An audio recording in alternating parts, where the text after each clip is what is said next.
श्री कृष्ण कन्हैया लाल की जय। श्री निजानंद स्वामी की जय। श्री प्राणनाथ प्यारे की जय। बात की हाशिया आकश नाम भी क्यों सहे, हक बिरहा बात सुन के झूठी देह पकड़ क्यों रहे। झूठी देह पकड़ क्यों रहे। श्री कृष्ण कन्हैया लाल की। ब्रह्मात्माओं की बात चल रही है। ये प्रकरण भी ब्रह्मात्माएं किस प्रकार की है और दुनिया किस प्रकार की है, ब्रह्मात्माओं का भाव कैसा होता है, उसका है। धामधनी से प्रार्थना कर रहे हैं कि हे धनी, कि ये आपने ये सब कुछ दिखाया, तो आपके आदेश ने सब कुछ दिखाया, फिर भी हमें थोड़ी सी दाग तो लग गई है। तो उस प्रसंग को चल रहा है। सो मैं गाया याद कर कर, कबों पाया न विरह रस। तो हमने भी विरह को गाया, आपके वियोग की बातें, किंतु वो रस उसका उसमें कि जिस प्रकार से आपकी दूरी का अनुभव होना चाहिए वो हमेशा नहीं होता है। नाम सहे ना हुकुम सहे, ना कछ सहे अकस। तो अब यदि हम आपके वियोग में हैं, आपको भूल गए, तो अब ये इस वियोग को ना तो हमारे नाम सहन करेंगे, ना आपका हुक्म, क्योंकि खेल तो उसी ने दिखाया है तो वो सहन करेगा, ना कछु सहे अकस, ना तो हमारे प्रतिबिंब स्वरूप ये सुरता सहन करेगी, वो तो हमें ही सहन करना पड़ेगा ना। और हंसी सब सोहेली पर ए हंसी सही न जाए। तो दूसरी सारी हंसी तो सरल होगी, क्योंकि वो बाहर बाहर की है, ये तो अंदर पीड़ा देने वाली है। तो इसलिए इस प्रकार की हंसी को सह नहीं सकते। अकस भी ना सह सके जब इलमें दिए पढ़ाए। तो हमारा प्रतिबिंब, ये परात्मा का प्रतिबिंब, हाँ परात्मा के हिसाब से कह रहे हैं। तो जब ब्रह्म ज्ञान प्राप्त होने पर ये शुरता भी जब समझ जाती है, तो फिर वो भी सहन नहीं कर सकेगी, तो फिर हम कैसे सहन कर पाएंगे। ना रहा इश्क अपना, ना रहा वतन सो। अब दुनिया को देखते हैं तो उस समय दुनिया की तरफ दृष्टि होते हुए ना हमें प्रेम दिखाई दे रहा है, हमें परस्पर ब्रह्मात्माओं का, ना ही परमधाम की समझ है, हकसों भी ना रहा, ना ही आपके साथ में हमारा कोई संबंध है, ये कुछ ख्याल है। तो कहा कहूँ हुक्म को, तो अब क्या बताएं। तो ये हुक्म ने कैसा ये दिखा दिया, तो अब हुक्म को क्या दोष दे, कि हमें कुछ भी तो पता नहीं चला। तुम ही आप देखाइया पहचान तुम इल्म। आपने ही आकर के हमें अपनी पहचान करवाई। स्वयं अक्षराते धामधनी ने प्रकट होकर के सदगुरु को अपनी पहचान करवाई, फिर सदगुरु के माध्यम से और ब्रह्मात्माओं को अपनी पहचान करवाई है। पहचान तुम इल्म, तो आपकी पहचान हमने आपके ज्ञान के द्वारा की है। तुम ही दई हिम्मत, उसके लिए पहचान करने की हिम्मत भी आपने ही दी है। तुम ही पकड़ाए कदम, आपने ही हमें अपने चरण पकड़ाए। तो कैसे पूर्ण ब्रह्म के चरणों से दूर नहीं हैं और कभी भी उनको नहीं भूलना चाहिए, ये सब जानकारी आपने ही तो दिलाई है। तुम ही इश्क देता हो, तुम ही दिया जोश, प्रेम आपने ही दिया, जोश आपने ही दिया। सोहबत भी तुम ही दही, और ब्रह्मात्माओं का संग, गुरुजनों का संसर्ग, ये भी तो आपने दिया।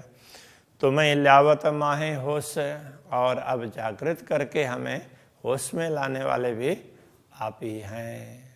तो अभी तो हम बेहोश हैं, हमें कुछ ख्याल ही नहीं है, अचेत हैं, तो चेतना में जागृत करके सचेत करने वाले आप ही हैं। तुम्हें उतर आए अर्श से, इत तुम्हें कियो मिलाप, आप ही परम धाम से उतर करके अवतरित होकर के आए, और आपने ही दर्शन दे करके वो ब्रह्मात्माओं के मिलाप करवाया। तो आप ही मिले, हमसे मिलने के लिए आप ही आए। तुम्हें ही दही सुधा अर्श की, आपने ही परम धाम की समझ दी। ज्यों अर्श में हो आप, जिस प्रकार आप परम धाम में हैं, और उस प्रकार से आपने देखो पूर्ण ब्रह्म परमात्मा कैसे परम धाम में विराजमान है, ऐसा करके सारा दिखाया, वो आपने ही दिखाया है। सतगुरु श्री देवचंद्र जी को दर्शन दिया तो उस समय उनको लगा कि वो परम धाम दिखाया, तो श्री राज जी, श्यामा जी सिंहासन में विराजमान है, ब्रह्मात्माएं चारों तरफ बैठी है, मूल मिलावा। तो ये ऐसे सारे दृश्य तो किसने दिखाया? तो आपने ही दिखाया, अपने दर्शन भी आपने ही करवाया। तो मैं ही देखाई निश्वत, आपने ही अपने संबंध को दिखाया कि हम ब्रह्मात्माओं के साथ में हम ब्रह्मात्माएं कैसी आपके अंगनाएं हैं, तो इसलिए ब्रह्मात्माओं को भी आपने दिखाया। तो मैं ही देखाई खिलवत, तो खिलवत मूल मिलावा, तो उसको भी आपने दिखाया। तुम्हें ही दिखाया सुख कायम, अखंड सुख आपने दिखाया। तुम्हें ही दिखाई वाहिदत, और इन सब को आपने ही समझाया कि ये तो सब अद्वैत हैं, पूर्ण ब्रह्म परमात्मा के अद्वैत भाव में ही हैं, ये सब अलग अलग नहीं हैं, ये सब आपने दिखाया।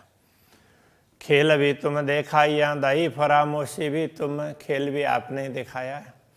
और ये भ्रम फरामोशी, तो ये भ्रम की नींद है, वो भी आपने दिखाई। तो मैं जगावत जुगते, अब युक्ति पूर्वक आप ही जगा रहे हैं। अलग अलग उदाहरण दे करके इस ग्रंथ में ये लिखा है, वहाँ ये लिखा है, ये सारा बोल करके भी वो आप ही जगा रहे हैं। कोई नाई तुम बिना खसम, ये धनी आपके अतिरिक्त तो कोई है नहीं, तो सब कुछ आप ही हैं। बस ये सर्वम खलवेदम ब्रह्मा, ये सब कुछ परमात्मा ही है, तो ये आपके अतिरिक्त तो कुछ भी नहीं है। समझ में आए तो दूसरा कुछ लगता ही नहीं है, तो वो बता रहे हैं। तो ऐसी समझ होनी चाहिए। काऊ तरफ न देखाई अपनी, यूं रहे 14 तबक से दूर। और इस दुनिया में किसी को भी अपने तरफ नहीं दिखाया कि मतलब परमधाम कहाँ है, कैसा है, किसी को पता ही नहीं चला था। आपने प्रकट होकर के हमें समझाया तो पता चला कि आप इस प्रकार 14 लोक से तो बहुत दूर हैं। 14 लोक तो ऐसे ये दिखाया है देखने में। सो शहरग से नजीक तुम्हें, एक तरफ तो लगता है कि इतने दूर, और वैसे दूसरी तरफ सही अर्थ में देखें तो अब तो उससे भी हृदय और हृदय के मूल नली तो जुड़ी हुई है, तो उससे भी आप नजीक हैं। इस तरह से आपने दिखाया। हम को लिए कदमों हजूर, अब हमें दूरी का अनुभव करवा करके फिर अपने चरणों में ले लिया। हमें भी लगा कि हम धामधनी के चरणों में आ गए हैं, इस तरह से आपने अनुभव करवाया। मैं भी इत हो नहीं, ये भी कहावत तुम, और हम वास्तव में दुनिया में है नहीं, ये भी आपने ही कहलाया है। आपने ही हमें ये सब कह करके हमारी समझ को दृढ़ कर दिया। जब दूजे कर बैठाओगे तब खसम को कहेंगे हम।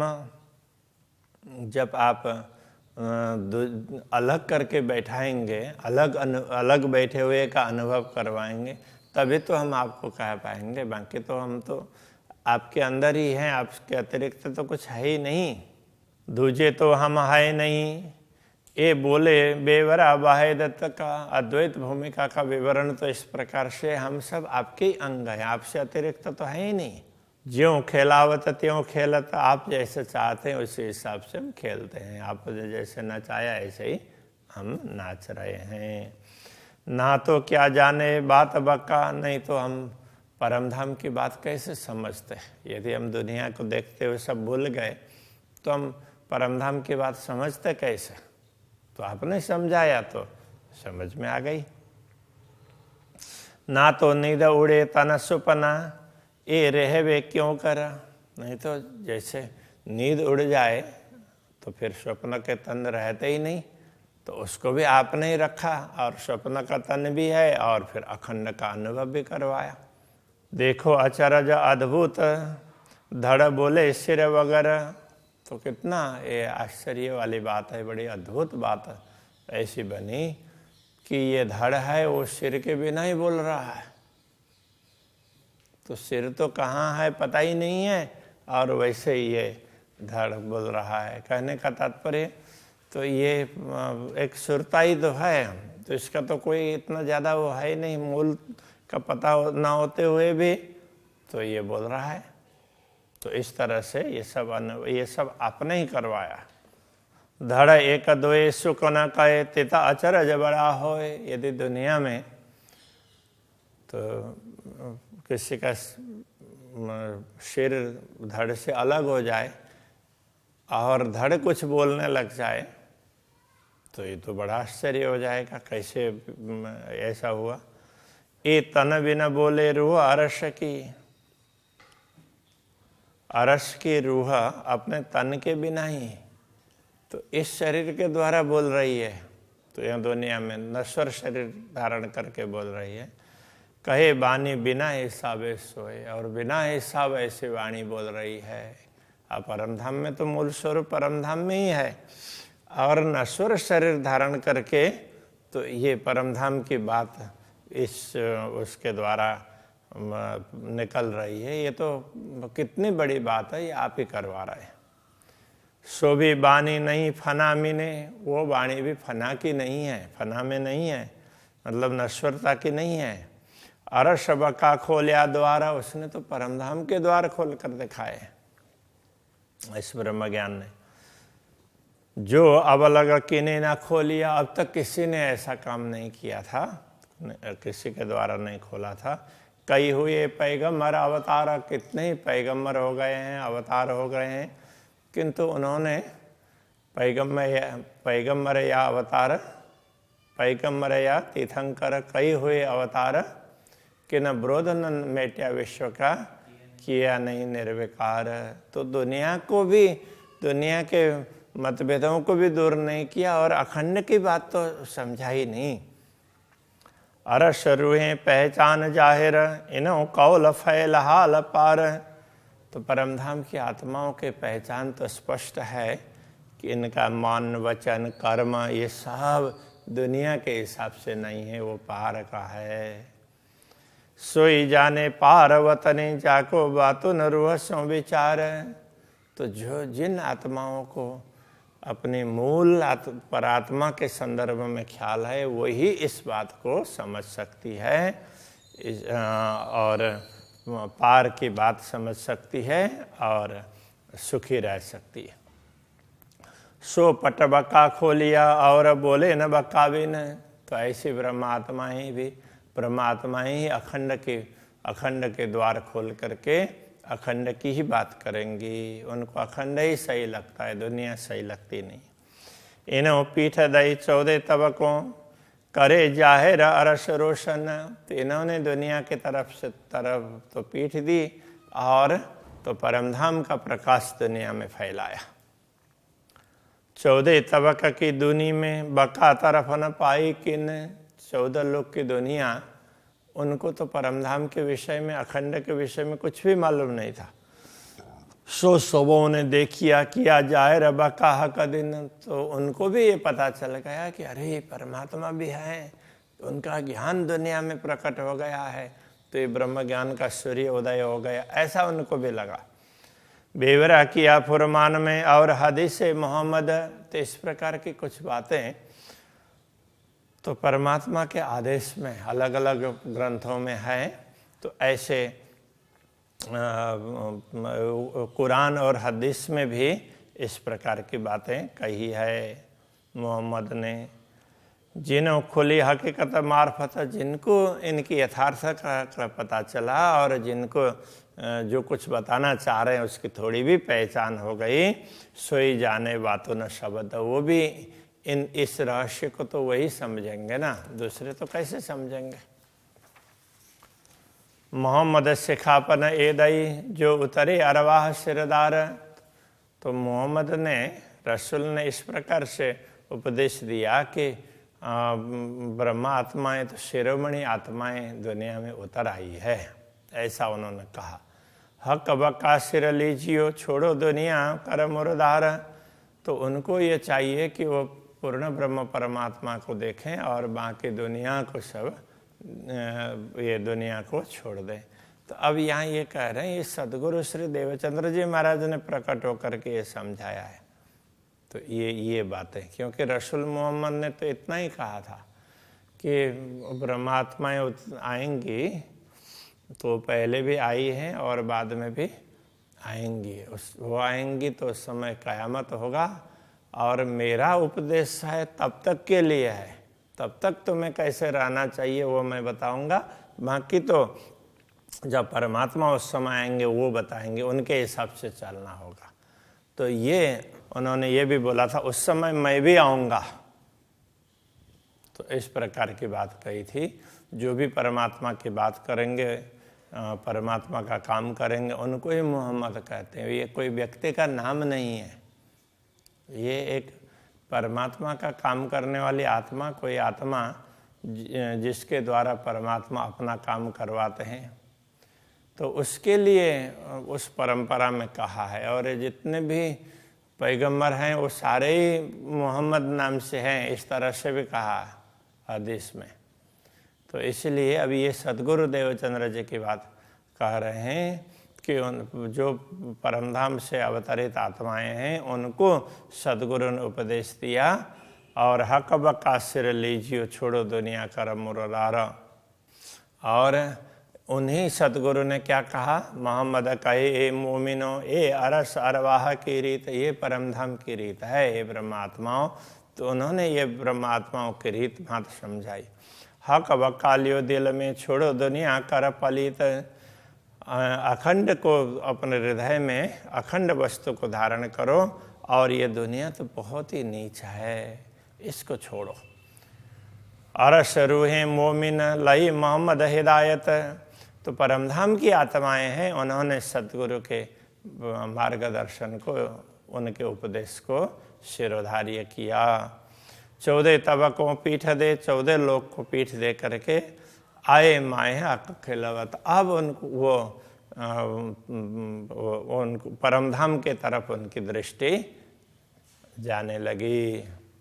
कहे मोहम्मद अरसर वो तुम मछली हौज कौसर, तो सदगुरु ने क्या बताया परमधाम की आत्माओं को, अरे तुम तो परमधाम के ताल की मछली हो, उसके बिना तुम रह ही नहीं सकते। मानो परमधाम के एक ताल की बात कर लें, जैसे ताल में मछली है पानी में, तो वो मछली पानी से अलग नहीं हो सकती है, ऐसे तुम परमधाम से अलग नहीं हो सकते। और ये दुनिया क्या है, तो दुनिया तो ये माया मोह के सागर की मछली है, तो वो माया मोह से दूर नहीं हो सकती। इस प्रकार से ये समझाया है, ये कोई उस दूसरी तुलना नहीं है। जो बीच दुनि मुर्दार के सो रहे न तिन बिगर, जो जीव दुनि मुर्दार के, जो जीव दुनिया के जीव हैं वो नश्वर जगत के हैं, वो नश्वरता के बिना नहीं रह सकते। और परमधाम की आत्माएं परमधाम के बिना नहीं रह सकती।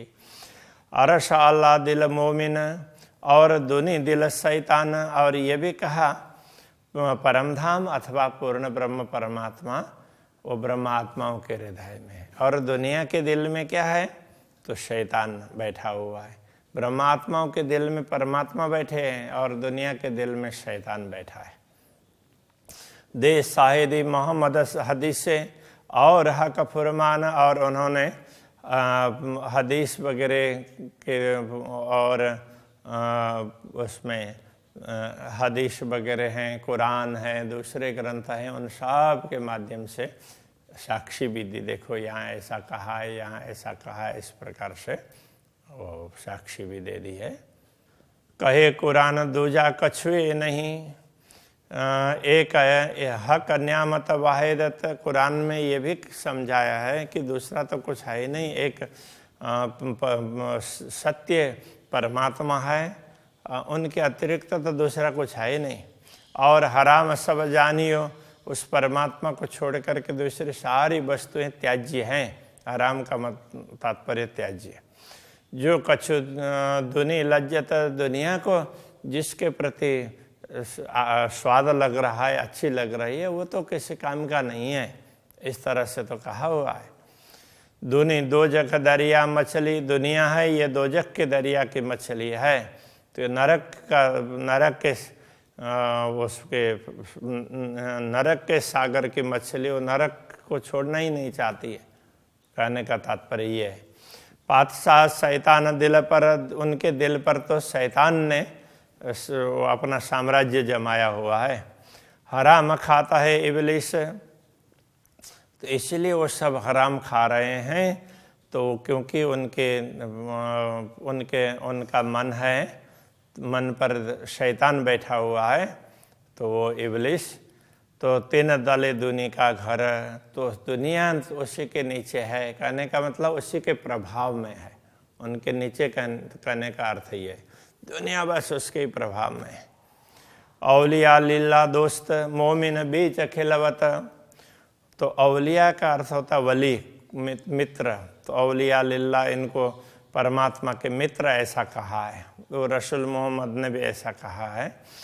और मोमिन बीच खिलवत, जो परमधाम की आत्मा है वो तो परमधाम में ही है, दुनिया में तो कुछ है ही नहीं। तो उस बात को फिर सतगुरु ने आकर के समझाया है। ए अरवाह अरस की इन दिल में हक सूरत, ये परमधाम की आत्मा है, इनके हृदय में ही पूर्ण ब्रह्म परमात्मा का स्वरूप है, इनके अंतःकरण में। तो अरस कया दिल मोमिन सो कायम हक वतन, इसलिए ब्रह्मात्माओं के हृदय को परमधाम कहा है, क्योंकि ब्रह्मात्माएं भी परमधाम की है और परमधाम अखंड है। वैसा रूहे कही दरगाह की जित असल मोमिनो तन, तो ब्रह्मात्माएं भी परमधाम की है, तो ब्रह्मात्माओं का मूल तो परमधाम में ही है।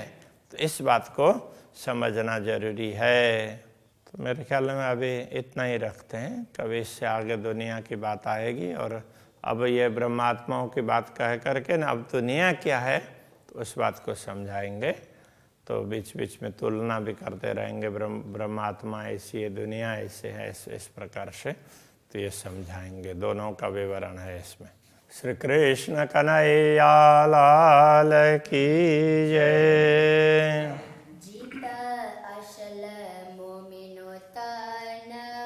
जित असल मोमिनो तन, तो अरस कया दिल मोमिना, तो अरस कया दिल मोमिना, सो कायमा हक वतन, सो कायमा हक वतन। रूहे कही दरगाह की, जित असल मोमिनो तन, जित असल मोमिनो तन,